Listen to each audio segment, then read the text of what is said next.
Hey, this is Mike from the Run Testers, and this is our 1 week review of the Coros Apex 2. So before we get into what the Apex 2 is capable of and our initial running thoughts, what exactly is the Coros Apex 2? Well, it is essentially the middle member of Coros's watch collection. You have the Coros Pace 2 at the kind of cheaper end, then you've got the Apex 2, then you've got the Apex 2 Pro, and then the Vertix 2. Now the Apex 2 essentially will replace the Apex, which came in 2 case sizes. Ultimately it's going to replace it because the storage and the capacity to support the firmware updates that Coros is rolling out isn't going to really apply to the original Apex. So the Apex 2 comes in and gives you that capability to get those new features that you can get on the Pace 2 that will roll out on the Vertix 2 as well. Okay, so let's get into those key Coros Apex 2 details. Unlike the original Coros Apex, the Apex 2 comes in a single 43mm case size and comes in priced at £419 in the UK and $399 in the US. That's around the same price as the Garmin Forerunner 745 and the Polar Vantage V2. Design-wise, it's got a 1.2-inch 240 by 240 resolution LCD always-on display, which will support full touchscreen functionality through a software update that should be available at launch. Like the Apex, there's a sapphire glass screen, a new titanium cover, and a grade 5 titanium bezel with the addition of PVD coating for extra protection. There's 3 buttons, including that signature twisting crown button, and it now comes with a nylon band as opposed to the silicone one included on the Apex. On the features front, the key differences from the original Apex is that you're getting 8GB of storage, a pulse oximeter to measure blood oxygen levels at altitude, an ECG sensor to measure heart rate variability, a new all-systems GNS chipset, an MP3 player, and offline maps. It does lack the ANT+ connectivity and the higher 10 ATM water resistant rating you do get on the original Apex. Battery life in full GPS mode is 45 hours, which is up from the original Apex, though it is down to 17 days in daily use from the 24 or 30 days on the first Apex. Coros's Ultramax GPS performance will have a 50% less drain when it's in that full GPS mode. So a few thoughts on design and what it's like to live with the Coros Apex 2 over this past week. And what I will say is, having used the original Coros Apex in both size models and the Coros Pace 2, this is very much modelled on the Coros Pace 2. Essentially, it's the same look. You're getting a metal case as opposed to a plastic one, but essentially it feels very similar. You've got a nylon strap, which, you know, I think feels a lot nicer than the one that I had originally with the Coros Pace 2, so that is definitely a positive. You've got maybe a slightly bigger screen, which kind of matches what we got with the bigger Apex models. Resolution is a little bit better, but ultimately it's an always-on LCD display built for good visibility and outdoor bright light. That's kind of what I experienced. It's a nice watch. I almost feel that, you know, when you've got the Vertix 2 at the top end of Coros's range, which definitely feels very outdoorsy, very kind of big, bulky. You've got that Pace 2, which is small, light, and then you've got the Apex 2, which basically mirrors what we got on the Pace 2, and I almost feel like maybe they should have gone for a more unique design, a bit like what they did with the original Apex, and just make it feel a little bit more special, a little bit more unique. But ultimately, in terms of what you're getting here, it is a Pace 2, I would say, with a metal case, similar in terms of the functionality and how it feels to run with. A little bit heavier, but ultimately it's not something I really noticed out in my kind of 4 or 5 runs with it. So yeah, if you want an idea of the design, it's a Pace 2, a little bit more high grade, but that's really about it. So when it comes to the Apex 2 design, I think this watch is a reasonably good looking watch. It's not the best looking watch I've ever seen, but it's compact, it's light, you know, it looks like it's well built. You know, the materials are pretty solid. I think this is a watch that fits the bill. It's a good solid watch. Now for me, that's kind of screen brightness was functional. It was good. It's kind of bright enough. I didn't have any problems kind of reading it in most light conditions. It did a job for me without really being without blowing me away like some of the kind of higher end watches might do. But yeah, perfectly functional. The touchscreen was responsive enough kind of in the dry conditions, still a little bit tricky to use obviously in the wet like most touchscreens, and that's where having the kind of dual controls of touchscreens and buttons kind of really works out. I just always flick back to using the buttons for controls in difficult conditions. In terms of the strap, yeah, fantastic that we've got these kind of quick release so you can change these bands in and out, find one that you have a preference for. I do like the nylon strap. This one feels a little bit more scratchy maybe than some of the Garmin straps to me, but I do actually like the fact that instead of having On the Garmin, you have to tighten both sides. They've actually attached this to one side, and you only have to pull it and tighten it with one side, which I just think, again, to me, it makes it kind of a little bit easier just to get it on and get it sort of fitting well. So into GPS accuracy. Now, on the original Coros Apex watches, we had a single frequency chipset set up. On the Coros Apex 2, there's now an all systems chipset here in this watch, which ultimately promises to deliver more accurate GPS data. There is a change in terms of the antenna design as well, and again, that is there to kind of improve what you're going to see in terms of those GPS tracks and ultimately things like distance tracking and all the kind of core running metrics that go around it. Now, unlike the Coros Apex 2 Pro, you don't have the dual frequency mode that you have in that watch on the Apex 2. Now that's a mode that we've seen on watches like the Coros Vertix 2, watches from Huawei, Amazfit, similar to what we're seeing on kind of Garmin watches with its multi-band mode as well, which will offer kind of bigger drain of battery life, but ultimately get you more kind of accurate GPS data. But we don't have that in the Apex 2. Now, in terms of what I've seen over my 4 or 5 runs, I would say it's been good overall, not fantastic, but I think overall it's been pretty solid. I think the kind of range of runs that I've done some kind of very shorter runs, and the GPS data I've been running with the Garmin Epix 2 in its multi-band mode to kind of compare how they perform. I would say probably most of my runs, it's been there and thereabouts in terms of kind of distance tracking and just kind of digging into the kind of tracked routes as well. And a couple of the longer runs that I did, I definitely say that the Apex 2 offered slightly less in terms of the distance tracking and kind of looking through the track routes. While they look very similar, things like pacing were a little bit off for me as well. I used it on the track as well in a track session, and it was pretty good in terms of tracking, in terms of the GPS tracked routes. Generally, in terms of the pacing, I think the pacing might have been slightly off, but it was generally good on that in terms of what I've seen the track mode on Coros watches before, so that definitely feels like that is an improvement overall. In terms of the kind of data you're getting from it, you're getting all the kind of cool things you expect to see. Coros is now making a bigger deal about effort pace, which is essentially they're trying to prioritize over running power. Running power is still there, but they definitely want to make a bigger thing about effort pace, which is a bit like grade adjusted pace on Garmin watches, but essentially what they want to do with this metric is give a better representation of how well you're going to do in different kind of environments you're running in. And in the future, it hopes that it can take in consideration things like humidity, altitude, temperature, all those things, and how that might influence your effort pace. So right now, it's very much kind of getting it out there, kind of moving slightly or transitioning over from running power to effort pace, but that's still kind of there in terms of if you want those metrics. So the accuracy has been good.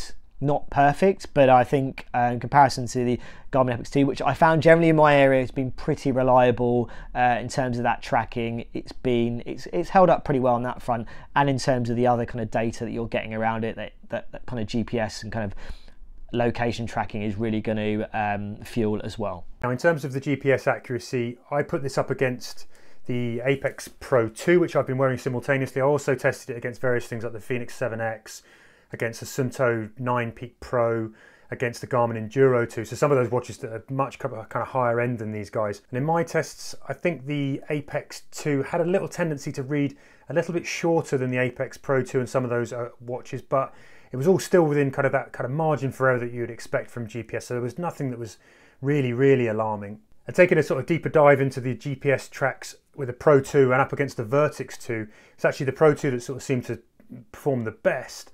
But the Apex 2 then came in next. It was actually the Vertix 2 that had a bit more of a problem on the regular kind of park loop that I do often. So in terms of that, I think kind of performance from the Apex 2 was pretty solid as well.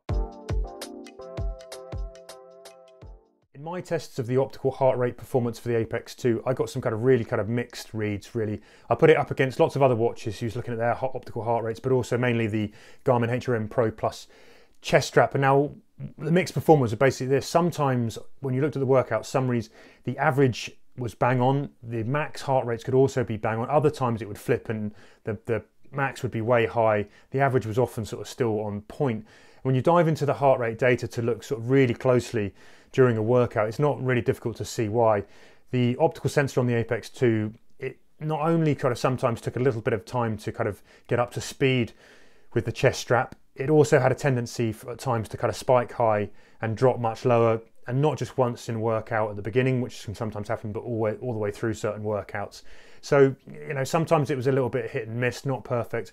It's an optical heart rate sensor at the end of the day. So, you know, we always say this, but get yourself a chest strap. The one thing I will say in its defense though, I compared it to the Apex Pro 2 in a couple of workouts. And when you do those kind of, particularly one kind of interval session, actually the Apex in that instance performed better with more accuracy than the Pro 2. Now, one of the new features that you've got on here is heart rate variability, or HRV. Now, the Apex 2 will take HRV readings constantly throughout the day. There is also an option to do your own kind of manual test, which is probably what you should really be doing at the same time in the same conditions each day. There's lots of literature on the internet about when and how best to do those tests. Obviously uses the crown and the ECG sensor here to do that. Now, one thing I noticed from this is that, again, up against the Pro 2, which I was wearing all the time, these two had a tendency to really kind of disagree with each other in terms of what my HRV was at any given moment. And even when I did those manual tests, I got different readings as well. Now, that's not necessarily kind of abnormal. You can get different reads from different sensors. And what you really want to see is that they're following the trends. And I tested both of these up against the HRV for Training app, which uses the phone's camera and is a really kind of reliable source of HRV data. Now, what was most interesting for me from looking at that is I actually tested it against the Apex Pro 2 as well as the Apex 2. And the Apex Pro 2 seemed to chart the trajectory and the trends much more accurately, at least kind of followed HRV for Training in terms of when the rise and falls happened. The Apex Pro was sometimes up, sometimes down, sometimes it was really, really significantly up. By comparison, the other two weren't. So again, reliability here, I don't know, it's something that I want to look at further. I think it needs a lot more testing though before I draw a conclusion fully on it. So in terms of that heart rate accuracy, you do have, of course, an optical heart rate sensor here. You do have an ECG sensor, which we saw on the Vertix 2, which gives you the ability to take kind of on-the-spot heart rate variability measurements to kind of measure stress. You do have the ability to pair heart rate monitor chest straps in here. You do only have Bluetooth support in terms of that connectivity, so no ANT Plus here, which seems like an odd one for kind of Coros to leave out again on one of its watches. Now, in terms of the performance of the heart rate monitoring, for me in my runs, I would say it's a very similar story to what I've seen on most running watches, where on kind of steady runs it's been generally fine. I was using it against a MyZone heart rate monitor chest strap paired to my Garmin Epix 2. I think kind of things like average and max readings on the kind of steady pace runs was generally okay. It never really 100% matched up, but things like average heart rate readings were pretty much there. You look at the graphs, so they're pretty much telling a similar story. The session I really wanted to see how well it worked was in that track session when I'm working a bit harder. How well does it handle those kind of drops and, you know, kind of spikes in heart rate? Now, on that track session I did, the data didn't really match up on average and max heart rate readings compared to that chest strap monitor. So again, it gives me that feeling that, you know, if you want to get, or, you know, live or govern by heart rate monitoring data during your runs, then you're going to want to pair it with a heart rate monitor chest strap ultimately. It's not the worst performing I've seen. You know, Coros has put things in place here to try and improve that accuracy. It's got kind of wear detection mode, which sounds very similar to what Apple has kind of done, where it really wants to make sure that you've got the watch in place to kind of get reliable readings before it starts kind of churning that data out for you. But ultimately, in terms of what I've seen, I think it's been okay on steady pace runs, not spotless, but pretty steady in terms of that performance. When I pushed it a little bit harder, it's not quite matched up in terms of what I've got a heart rate monitor chest strap. So kind of what I expected to see. If you want that really good heart rate data for kind of high intensity sessions, then you probably want to pair an external chest strap to this. If you're doing kind of steady pace runs most of the time, then I think it's going to be generally fine from that point of view. So the mapping and navigation support on the Apex 2 is a big difference between this and the original Coros Apex. And as I said, the Coros Apex won't get updated to get those features, that mapping and navigation support. And it's a big reason why you'd probably go for this or pay a little bit more for this over the Coros Pace 2 as well. Now, in terms of how well those features work, I would say that it's good that they're there, but they definitely need a little bit of refining in terms of how well they work. I'll start with the kind of mapping side of things, the offline mapping. So you've got support for topo and landscape maps. You have to download those from the Coros website, then get them onto your watch via your laptop or computer.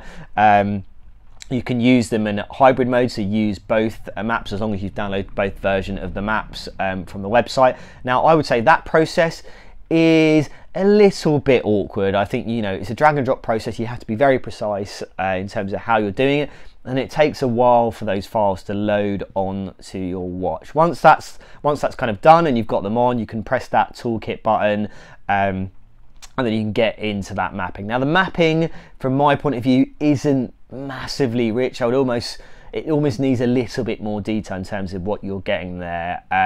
It's fine, but I feel like, you know, if you compare it to what you're getting from those kind of top end Garmins, and we have to keep in mind the price of this watch as well, then it's not quite there in terms of what you're getting in the top watches from Garmin in terms of that mapping support. In terms of things like route import, I think there's good elements there. There's things to work on again as well there too.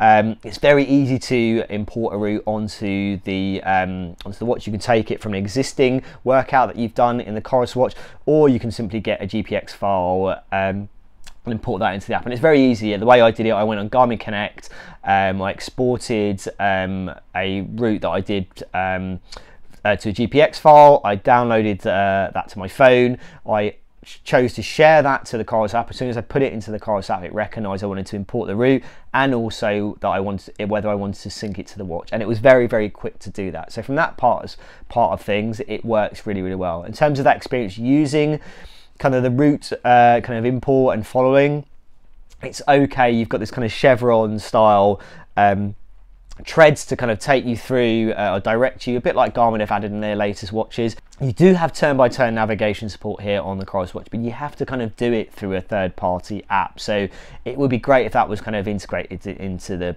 the setup, or, you know, already. So I think there is a good mapping and navigation kind of platform here, but ultimately it's still a little bit bitty in terms of how it works, and I think it can improve in areas. So it's great that the offline mapping and navigation support is here. It just needs a little bit of refining, I would say, based on my first week with it. Now, one of the reasons that you might consider upgrading from something like a Coros Pace 2 up to an Apex 2 would be the extra navigation skills. So you talk about things like, you know, topo maps, route planning, route guidance, backtracking, you know, back to start, those kind of things. And in my tests, though, I feel like the navigation tools, it was really easy to get a route from Coros onto the watch. Love that, super simple. Where it really kind of fell down, particularly on the Apex 2, was just when I was trying to follow that route on the screen. I just think the maps, there's just not enough resolution in the detail that you're seeing on there. I found it really, really hard to follow a really quite simple route. And I think the lack of kind of turn-by-turn navigation for me is a bit of a miss. I think that's one of my preferences. I much kind of prefer to use sort of turn-by-turn, particularly if I'm doing kind of urban running where I'm following a route that I've put down, rather than kind of looking at a map and seeing sort of where my next turn's coming up. The other thing I will say is it was pretty slow overall to realise when I'd gone off route. I deliberately went off route a couple of times, and it was, you know, at least 100 meters, if not longer, before it would sort of tell me that I was going the wrong way. Also not ideal. So for me, if you're thinking about the navigation as a reason to upgrade and go for something different, at the moment, I'm just not sure that this does enough. So I think these navigation tools, they're kind of nice to have, they're kind of okay, but they're just not brilliant. And it just wouldn't be something that I would kind of hold out as a USP to buy this. So I wanted to quickly talk about smartwatch features, because it's something I use on my watch generally. I do like to look at notifications. I do sometimes like to use the music controls as well. Now on the Coros Apex 2, the notification support is very similar in terms of what we've seen with other watches. So you can use that kind of twisty crown to kind of scroll through to messages and notifications, and then when you have the touchscreen functionality, you'll be able to kind of scroll through as well there too. In terms of the music support, it's a drag and drop setup, so you need to plug your watch into your computer and then drag your files over. Now make sure that it's MP3 files, because I've done it where I've kind of pulled things over and it hasn't been that file format.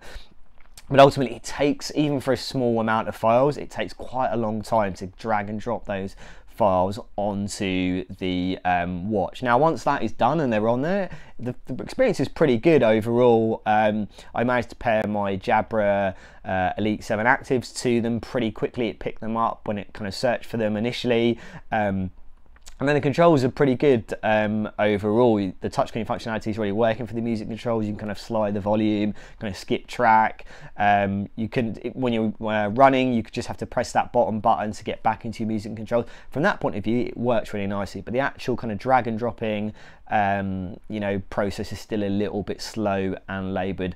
Coros is working on adding offline streaming support with some streaming services. We don't know who those are going to be yet, but these watches and this watch has the capacity to support that. They're just hoping that maybe next year that will be the year that they can pull in those streaming services, because that's ultimately what's going to make that side of things work really, really well. So yeah, music features are okay. Pretty old school in terms of how you get that music on there, and a bit slow.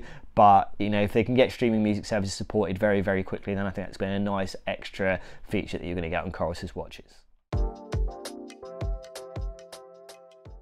So let's talk about battery life, which I would say is pretty much a very big strength for Coros watches and has been kind of pretty much since they've entered this space. I think we've mentioned it in videos before where we've kind of chucked Coros watches in a drawer, and then within a week you'd still probably have enough battery life to go out and track a decent kind of running session with it. Now, in terms of what you're getting on the Apex 2 compared to the original Apex models, there's definitely an improvement in some areas and a drop off in other areas. So in full GPS mode, you are definitely getting more battery life here in terms of that tracking.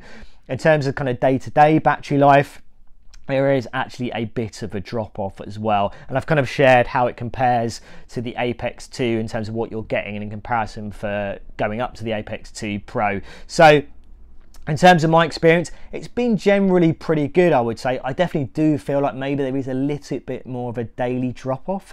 It's not really severe, but it is. I just think maybe there's a little bit more going on this watch.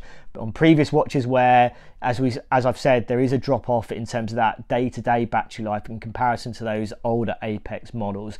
Now, in terms of when it comes to tracking outdoors and using that GPS, now I did basically like off a kind of 30-40 minute run, I saw a 4% drop off, and that was in the kind of all systems GPS mode. That's pretty much the mode that I use in all of my testing. Now when I did a longer run, so kind of an hour 25, it was about 8%. As I said, in terms of that kind of daily battery drop off, now I have things like notifications. Obviously you've got other features in terms of sleep tracking, heart rate monitoring, those kind of things. And again, it's maybe 3 or 4% a day. It can maybe be a little bit more, but ultimately it's still going to be good enough for a week. If you're doing a week's worth of training, it feels well suited to getting you through that, even if you're kind of using it in that all systems GPS battery life. So the battery life for me seems good. The GPS battery numbers are better. The daily smartwatch or daily use kind of numbers have dropped a little bit from the original Coros Apex models, but ultimately I think if you're looking for a watch that's going to last you a week, I would feel very confident that this is going to get you through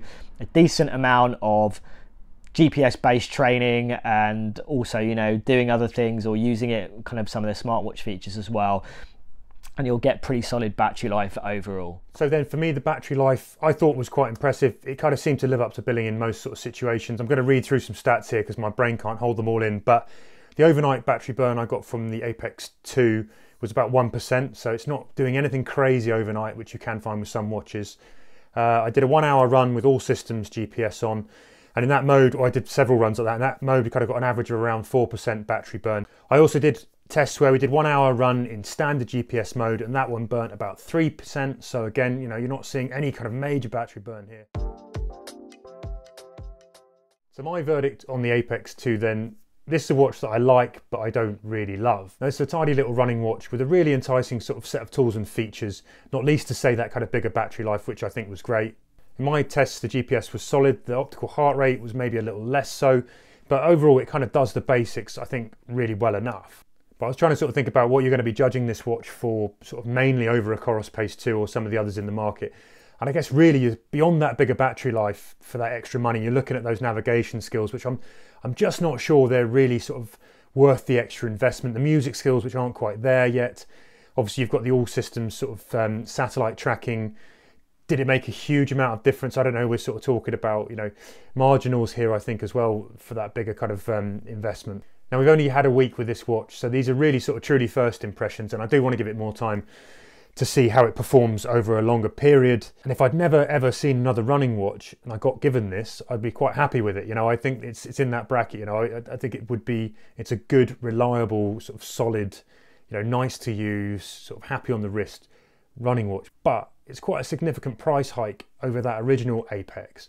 And I'm just not quite convinced that extra kind of room, particularly when things are pretty tight with cost of living and all of that, you know, I'm just not sure it's doing enough to kind of warrant that extra kind of investment. And really, I think Coros's biggest problem potentially is that it's also a compliment, they've produced such a good watch in the Coros Pace 2 that I find it very hard to kind of recommend this one at the moment, in my impressions, over the Coros Pace 2 for that price point. I just don't think those other extras that you're getting here are kind of adding enough to make the price stack up. And I also even think kind of beyond sort of Coros's stable, things like the Forerunner 255, you know, it's not a huge amount of difference in terms of what they're offering and at a much kind of lower price. So initial thoughts on the Coros Apex 2 after a week living with it, and I would say it's been solid overall, my experience. It's been mostly positive. I do think there's things to work on here, but in terms of how it compares to the Coros Apex, then, you know, there's a massive amount in terms of the features that you're getting.